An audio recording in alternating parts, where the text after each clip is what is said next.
constants of life, constants of life, and the balance mechanism of the universe. Xiefeng, August 8th, 2020. Translated by Qin Yu and edited by Care. You know it very well and very clearly in your heart, but there is nothing you can do. But you have to say what you do not want to say or do, take the way you do not want to take, and continue dealing with people with whom you do not want to deal. In the end, you will find that there is no one to either condemn or praise, because if you were placed in that background, you would do the same.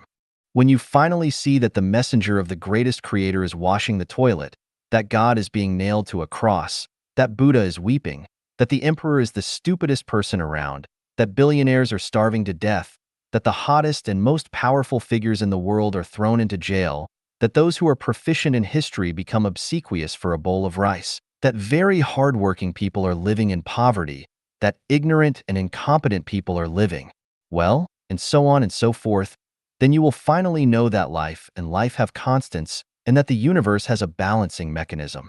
Do not envy others, do not look down on anyone, let alone lament your fate and be ashamed of yourself, because everything is balanced by constants.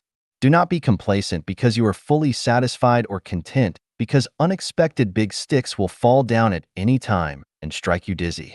Do not despair because of hardships either, because no one knows whether the God of happiness may come to you in the next second and your life will turn bright.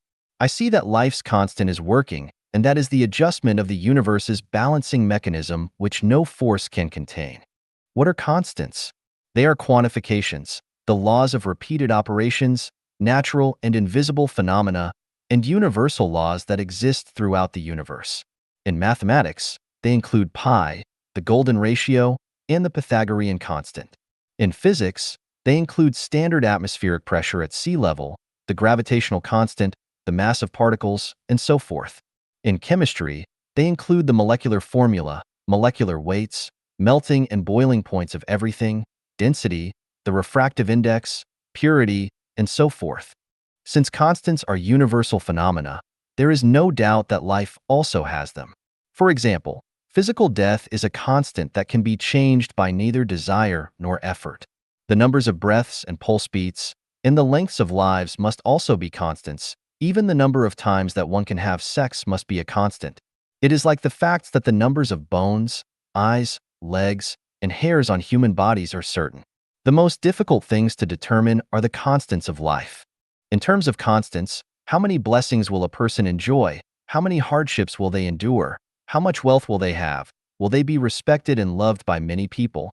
How much good luck will they have in adventures with the opposite sex? How many children will they have? How many people will they meet and love? Will they travel abroad? Will they live in a villa?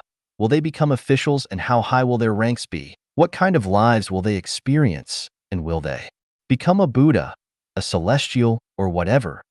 These are all constants. Do you believe in life's constants? I do.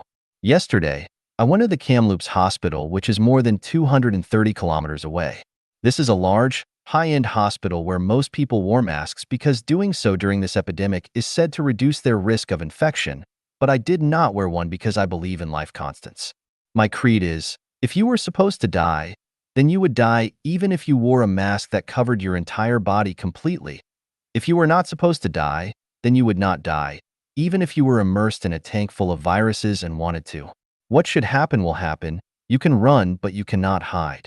If it did not work this way, then pi would not be the constant of 3.141, 592, 653, 589, 793, 238, 462, 643, 383, 279, 502, 88, but maybe 3.2. Is this possible? Of course not. From this, I think of the balance mechanisms of the universe. Energy conservation is a common sense that we all understand. The sum of all positive and negative energy in the universe is always its equilibrium point, 0. Anything that reaches an extreme will always return to it, and the development and change of anything is never allowed to escape too far from it. We figured out this truth from the phenomena of human life. If you enjoy too much when you are young, then you will suffer when you are old. If you talk too much, then you will be shut up in the end. If you eat too much fish and meat and waste much on the dining room table, then one day you will be hungry or might even starve to death. Those who beat others will eventually be beaten, and those who hurt others will eventually be hurt. If you own too much, then you will be fretted continuously, even to the point of having to spit out all you have. If you are too complacent, then you are bound to look bad in the end. In front of constants, gods, Buddhas, and celestial beings cannot escape from being constrained, let alone human beings.